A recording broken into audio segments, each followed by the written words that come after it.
All right, Alexander, let's talk about what's going on in the collective West. A lot of political problems, a lot of bad economic problems as well. Things are falling apart, and I think this war in Ukraine is a welcome distraction for many of the leaders in the West, and that includes Germany, France, the UK, and of course the United States. So, what country do you want to focus in on as we examine the collapse of the collective West system?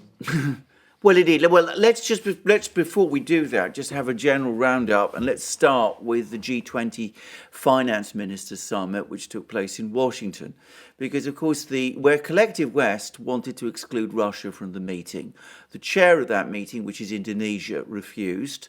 So the Russian Finance Minister Siluanov participated.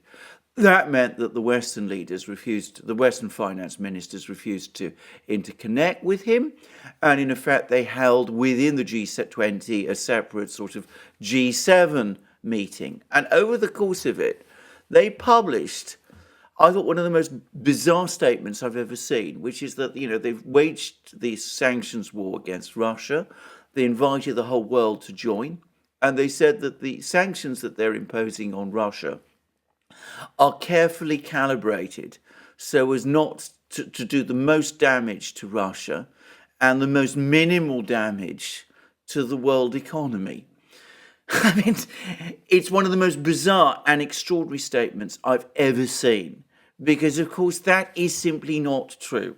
And the background to this is that, as you absolutely rightly say, the war in Ukraine has been, to some extent, a distraction from political problems at home, but it is in the end going to intensify all of these political problems. So we now got a further horrifying inflation readout. This one was from Germany. Producer prices in Germany increased by 30%, that's 30% in March. That is the highest increase in inflation, in underlying inflation, that Germany has experienced ever since the foundation of the Federal Republic of Germany in the 1940s. So we're seeing an inflation crisis take hold everywhere. And what we're seeing in every single country, all of the big European countries and in the United States, is that the major political leaders are coming under enormous pressure. But of course, nobody wants to say what the various causes are. So we see in Britain, there are now concerted moves to force Boris Johnson again out of office. This is being used, what they're using again is Partygate. You remember that bizarre story about him holding parties in the garden of 10 Downing Street, and nobody, I think, really believes that this is really what is now undermining his position at the moment. But he's tried to block an investigation on this. Conservative MPs rebelled. He now has had to agree a further investigation, and there's widespread reports and rumours that his political support within the Conservative Party is collapsing. Except, of course, that the Conservatives have no alternative to put in his place, because Rishi Sunak, the Chancellor, has been essentially neutered. I mean, he himself is in serious political trouble. In Germany, we are hearing now that there are concerted moves to bring down Olaf Scholz. Olaf Scholz is now paying the price of his weakness. He agreed to all the sanctions. He agreed to sanctions on the Russian central bank. He's agreed to give up coal. He's antagonized German industry. He's antagonized the German trade unions. And what he's discovered is, when you appease people who demand always endless escalation, is that he hasn't satisfied them either. So they're now saying that he's too weak, he's not sending enough weapons to Ukraine, and there's moves now by all the major parties, including people within the SPD, to remove him and perhaps to recreate his government, with the CDU now making a major pitch to try to push him aside. So we'll see what happens, and whether that happens, what happens in Germany. I'm not going to discuss France, because obviously there's a lot going on there, but all I will say is, again, you saw Macron having his debate with Le Pen, and it was obvious to me how much pressure he is under. And France is the most insulated of all the Western economies against this kind of crisis because as a result of the fact that they invested heavily in nuclear power, inflation rates there are lower than they are in other places. And then in the United States, and I can't help but think that this is not a coincidence. You're seeing not just growing swing against the Democrats in the midterms, with Elizabeth Warren starting to openly criticize Nancy Pelosi and hints about the president not being really up for it. But on top of all of that, we're seeing all these investigations. We're seeing Durham's investigation is still trundling on, and he's producing more and more court filings in the Sussman case, which is now coming up, and they seem to very deeply implicate the entire Hillary Clinton campaign in fabricating every single part of Russiagate. Well, it's what we've always said, but now it's been looking as if that's coming together in a string of legal cases. And bear in mind, if the Republicans do win the midterms in November, as everybody expects, they're in a position to run with that. And whatever the plan about Laptop Gate was, all those investigations there, whether it really was, as Robert Barnes thinks, and that's, as we discussed in that live stream, simply an attempt to keep that alive in order to keep the pressure on Biden, to prevent him pulling back on Ukraine, which I think is highly likely. It's clear that is now, I think, slipping out of the deep state's control, because it turns out the Republicans have now obtained the laptop, or at least a complete copy of it, and they're pushing their investigations as well. So you see all the leaders of all the big states in the European Union in trouble, and in the United States as well. Right. So an outright Russian win in Ukraine in this conflict, I think, will mean the end of many of these governments, because they've gone all in to ensure a Ukraine win. In other words, they're betting their entire country, their entire political future. They've put everything on the line for Ukraine to defeat Russia in this war. And so I would say if the Russians do manage to, and it looks like they're doing it pretty decisively, if they do manage to beat Ukraine in this conflict, then I imagine Germany, France, well, not France, Germany, Biden, Boris, they could be in very, very deep trouble if they're not already ushered out before we get some sort of resolution to this conflict. I agree, and I would even include France. Now, let's put aside Macron and all that. The point is, France has an extremely unpopular political class, which, whatever happens, will try and retain control. And the French political class is perhaps the most unpopular of all the political classes in all of the states that we've been discussing. Expect major unrest in France over the next few months and years. I mean, the Gilets jaunes that we were hearing so much about is going to look like a mild picnic by comparison with what I suspect is coming. So France too, all of them, as you said, they bet the shop on Ukraine. Very strange thing to do, I have to say. A very, very weird thing to do. And they're running out of time, and they're getting more desperate. And of course, whatever leaders come and go, I mean, if Scholz is removed, the high probability is that the political class in Germany will substitute an even more hardline figure than Scholz. I mean, much more hardline figure. He'll start shipping weapons to Ukraine. He'll start doing all kinds of other things, cutting off oil, cutting off gas, doing all those sort of things, which will, of course, ultimately deepen the problems even more.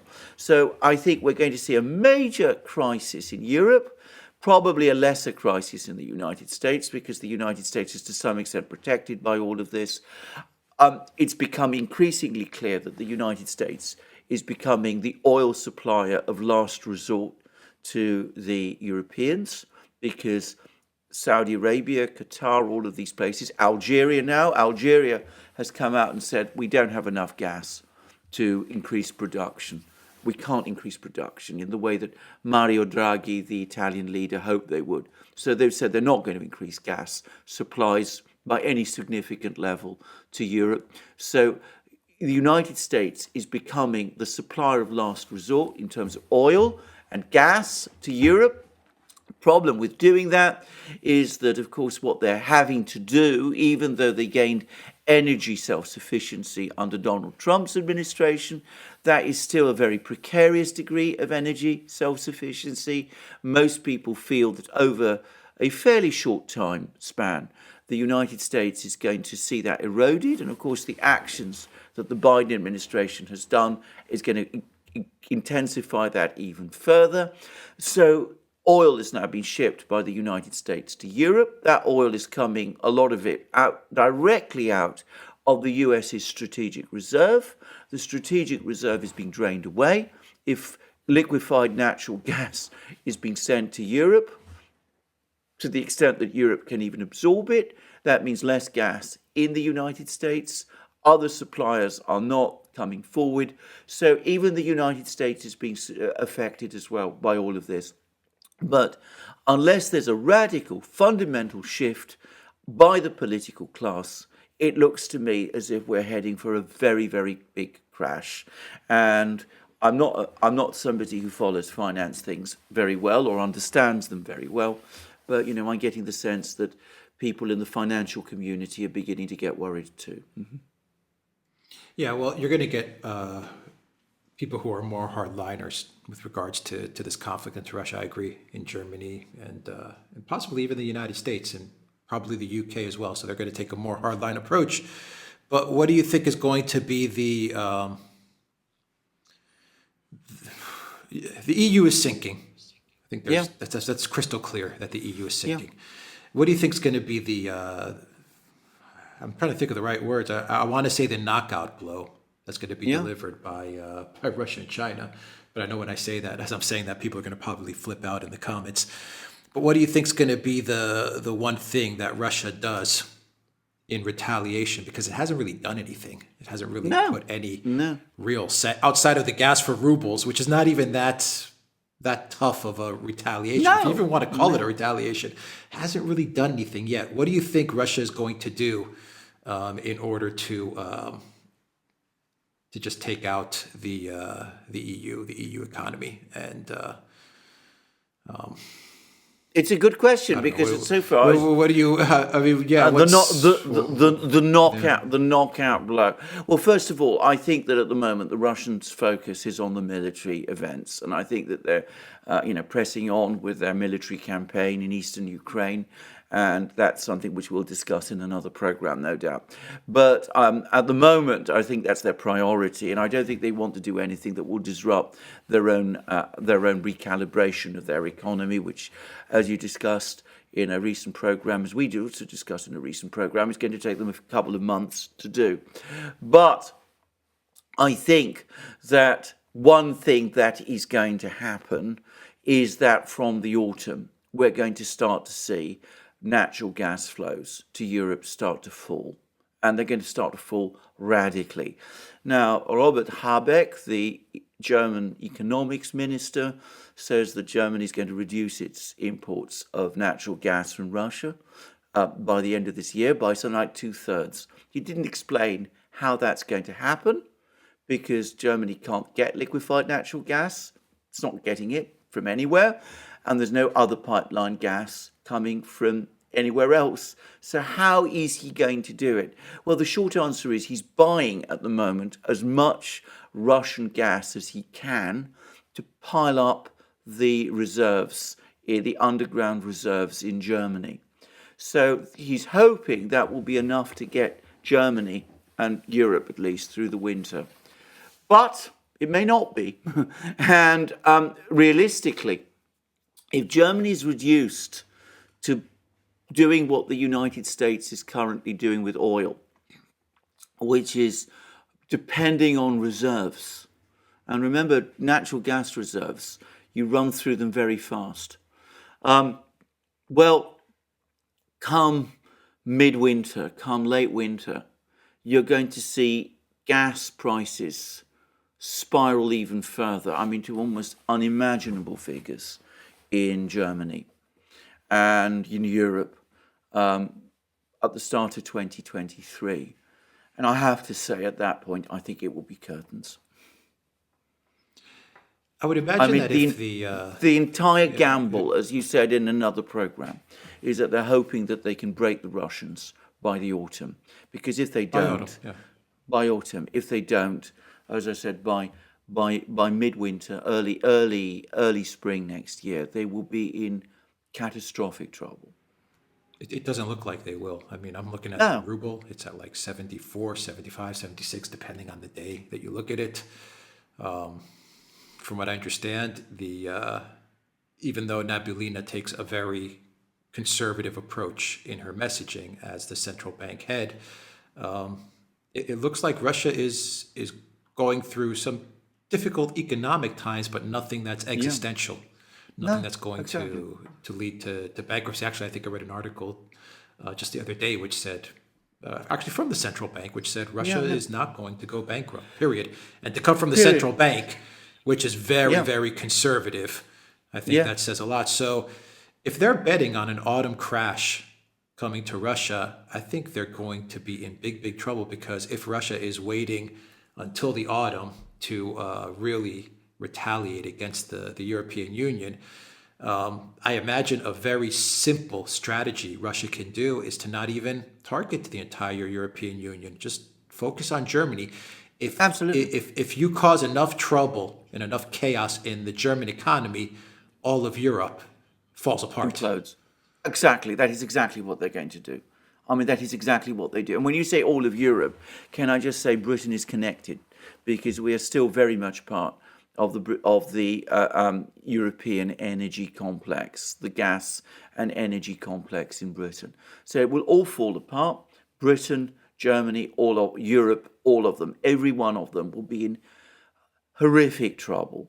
And of course, what they do, I really don't know, because, at some point in the late summer, I suspect the penny's going to drop, as we say in Britain. They're going to understand that they've gambled. They put all their counters, playing roulette. You put all your counters on one on one number, and the wheel isn't spinning as they expected. What they're going to do at that point, I really don't know. And I mean, we've had all these mumbles and rumors about sending more and more arms to Ukraine and things of that kind. They've been shoveling weapons to Ukraine, and it hasn't been working. They've been throwing sanctions at Russia, and that hasn't been working too. They've been trying to rally the world against Russia, and the only part of the world they've rallied is themselves. So what do they do at that point? I'm afraid, because they're so heavily invested, because they bet the shop on it, because they bet the whole house on it, the risk is that they will do something really, really reckless. I don't want to even try to guess what it is. But the most likely thing, I would have thought, is to send troops into Ukraine. I mean, it's the only thing they can realistically do. Yeah. And that'll be, I mean, couple troops entering Ukraine, which will get annihilated by the Russians. Couple that with a Russian retaliation on an economic level, on a sanction level against Germany, if they do that. So I can imagine Polish troops entering the west of Ukraine.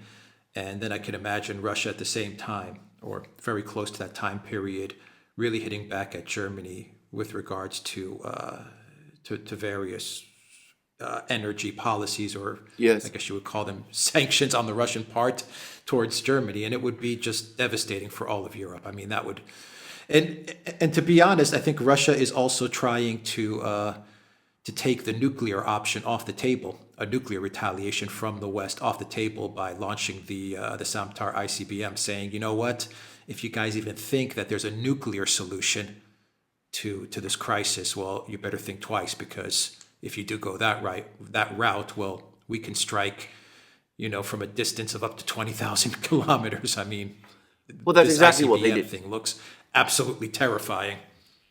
Well, that's exactly what it was meant to be. Can I just say, if you think that that test was just a coincidence, that this is just, development program, and that, that they only staged it now. The reason they staged it is because, of course, the Western media and some Western governments have been full of stories about Russia using nuclear weapons in the war in Ukraine, something that the Russians have always said is ridiculous and nonsense, and which they have no intention of doing. More to the point, Russian officials, I've seen this, have actually said that the West is mirror imaging, that it's the West that has been thinking about nuclear weapons. So, of course, the Sarmat test was intended to remind everybody that if you want to go down this particular route, well, we're in a position to do overwhelming damage to you. By the way, since we're talking about geostrategic things, global things, I was reading in the Chinese media, there has been an incredible, ferocious article, which is an opinion piece, but it's clearly an opinion piece, which has been authorized by the Chinese government, which has been massively critical of Europe. Up to now, the Chinese line has been that it's the United States is bullying Europe to get Europe to do all the things that it has done. Well, this article changes, this opinion piece, I want to stress it's an opinion piece, changes that entirely. It says that the Europeans themselves seem to be enthusiastic in doing all of these things to themselves. There's no prospect of them changing policy, and they are beyond redemption. I mean, I've never seen the Chinese media talk like that about Europe. So you can see the Chinese have been trying to talk to the Europeans over the last couple of weeks.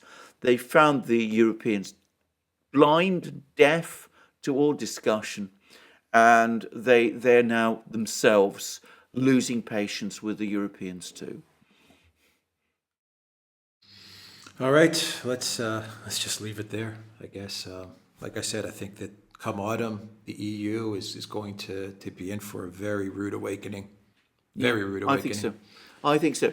Can I just also quickly add one other thing that's happening is that Christine Lagarde at the central bank, the European Central Bank, what is she doing? Is she raising interest rates? No. She's keeping them in negative territory. She's still pursuing QE, and she said that she's going to go on doing it because, of course, she's got to do that in order to help her friends in Paris and Rome and wherever, and Madrid, to hold things together. So it's, which is going to create inflation crisis, make the inflation crisis even deeper, and is going to exacerbate the economic divisions within the Eurozone. Yeah.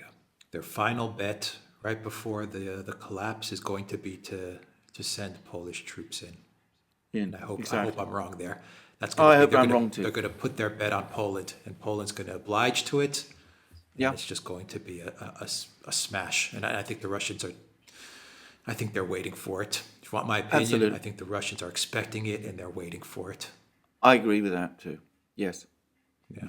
And that ICBM, by the way, is hypersonic, if I'm not mistaken, as well. Absolutely, it Correct? is. Or Absolutely, can it's be. absolutely. It can be. It can't be intercepted, and it's capable of launching hypersonic warheads. There's nothing you can do about it, and it can strike. It can go right round the South Pole, so that it can strike the United States from the north, from the south, and of course all the US's air defense systems are located expecting an attack from the north. So it's an absolutely overwhelmingly powerful weapon. All right. TheDuran.locals.com, everybody. And if you're watching us from Rumble, you'll find a button which will take you straight to our locals page, a red maroon button, which will take you to our locals community, the Duran shop. 10% off when you use the code Good Day. Take care.